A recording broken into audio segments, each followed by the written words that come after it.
다시 해 아래에서 보니 빠른 경주자들이라고 선착하는 것이 아니며 용사들이라고 전쟁에 승리하는 것이 아니며 지혜자들이라고 음식물을 얻는 것도 아니며 명철자들이라고 재물을 얻는 것도 아니며 지식인들이라고 은총을 입는 것이 아니니 이는 시기와 기회는 그들 모두에게 임함이니라. 분명히 사람은 자기의 시기도 알지 못하나니 물고기들이 재난의 그물에 걸리고 새들이 올무에 걸림같이 인생들도 재앙의 날이 그들에게 후련히 임하면 거기에 걸리느니라. 내가 또 해 아래에서 지혜를 보고 내가 크게 여긴 것이 이러하니 곧 작고 인구가 많지 아니한 어떤 성읍에 큰 왕이 와서 그것을 애워싸고 큰 흉벽을 쌓고 치고자 할 때 그 성읍 가운데 가난한 지혜자가 있어서 그의 지혜로 그 성읍을 건진 그것이라. 그러나 그 가난한 자를 기억하는 사람이 없었다. 그러므로 내가 이르기를 지혜가 힘보다 나으나 가난한 자의 지혜가 멸시를 받고 그의 말들을 사람들이 듣지 아니한다 하였노라. 조용히 들리는 지혜자들의 말들이 우매한 자들을 다스리는 자의 호령보다 나으니라. 지혜가 무기보다 나으니라. 그러나 죄인 한 사람이 많은 선을 무너지게 하느니라.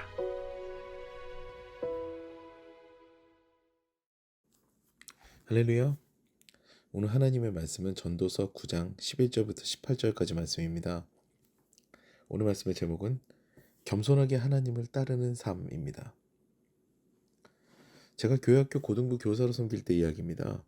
저는 그때 고등부 성가대를 지휘하고 있었는데요. 이제 각 대학을 진학한 여학생이 보조교사, 그러니까 보조 선생님으로 제 부서에 들어오게 되었습니다. 어느 날 그 보조 선생님과 간식을 먹게 되었는데요. 제가 이런 질문을 했죠. 선생님, 대학에 진학하니까 기분이 어때요? 대학 생활은 어때요? 이런 질문을 던졌습니다. 그런데 갑자기 이 선생님이 울기 시작하는 거예요. 저는 너무 깜짝 놀랐죠. 대학에 갓 입학해서 너무 즐거운 텐데 왜 대학 이야기가 나오니까 울까? 내가 이야기를 잘못 꺼낸 건가? 뭔가 이슈가 있을까? 이런 생각을 갖고 있을 때 갑자기 잠깐 눈물을 보이던 그 선생님은요. 자기 내면의 이야기를 합니다.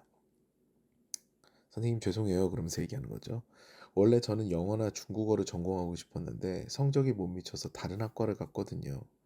그런데 너무 생소한 학과라 누구한테 이야기하기도 부끄러워요. 그러면서 아랍어과거든요. 라는 이야기를 했습니다. 그때가 2001년도였는데요. 그때는 아랍어가 그렇게 유망한 과가 아니었죠. 그 당시 가장 유망한 과는 중국어과였습니다. 그래서 저는 이런 이야기를 했습니다. 무슨 말을 하기도 어려웠거든요. 하나님께서는 어떻게 역사하실 줄 모릅니다. 선생님, 제가 살아보니까 경력과 실력보다는 하나님의 인도하심이 더 중요하더라고요. 뭔가 이유가 있을 거예요. 힘내세요. 사실 이렇게 이야기하고도요. 저는 내심 안타까웠습니다. 지금 아랍어 공부해가지고 나중에 취업이나 될까? 차라리 현실적으로 복수 전공하라고 권유했어야 됐나? 별 생각이 다 들었습니다. 그런데요. 그 뒤에 놀라운 현실이 다가왔습니다. 중동의 오일머니는요. 날이 가면 갈수록 파워가 세졌습니다. 오히려 그 당시 블루오션처럼 보이던 중국 시장은요. 13억이라는 놀라운 인구 가운데서도 대부분이 빈곤층이라는 약점 때문에 소비 인구는 2억이 채 되지 않아서 시장의 한계를 보였죠.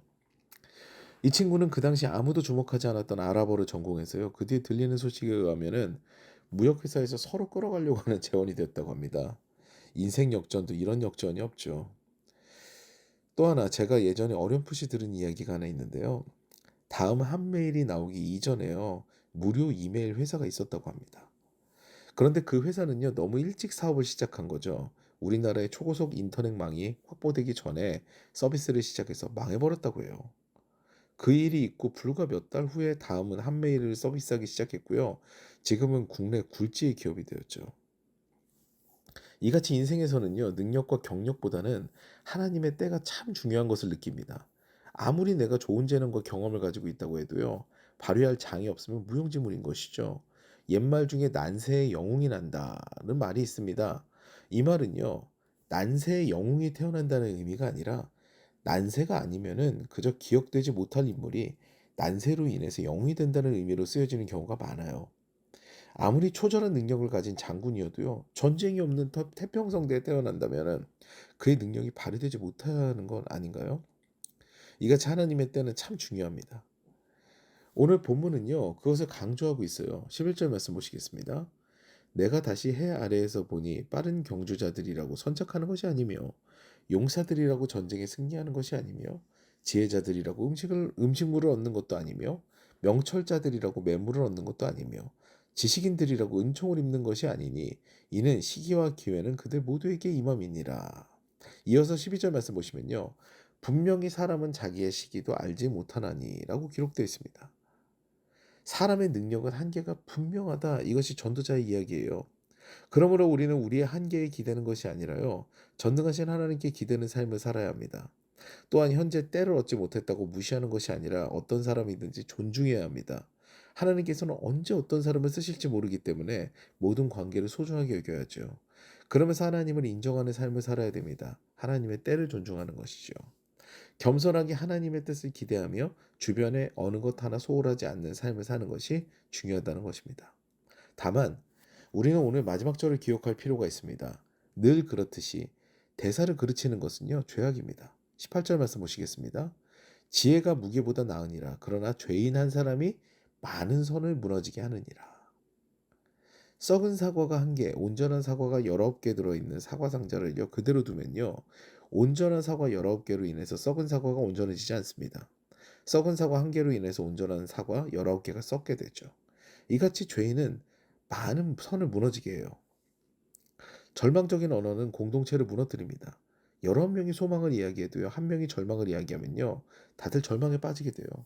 그러므로 우리는 입술로 악을 이야기하거나 악을 행하는 일을 경계해야 합니다.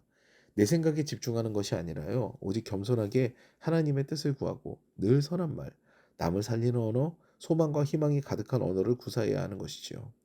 오늘도 주님을 향한 놀라운 소망과 희망의 언어를 사용하며 주변에 작은 것 하나도 놓치지 말고 주님께서 주시는 메시지를 민감하게 받아들여서 인생의 기회를 얻어 행복의 길로 나아가는 저와 여러분 되시기를 주님의 이름으로 축원합니다.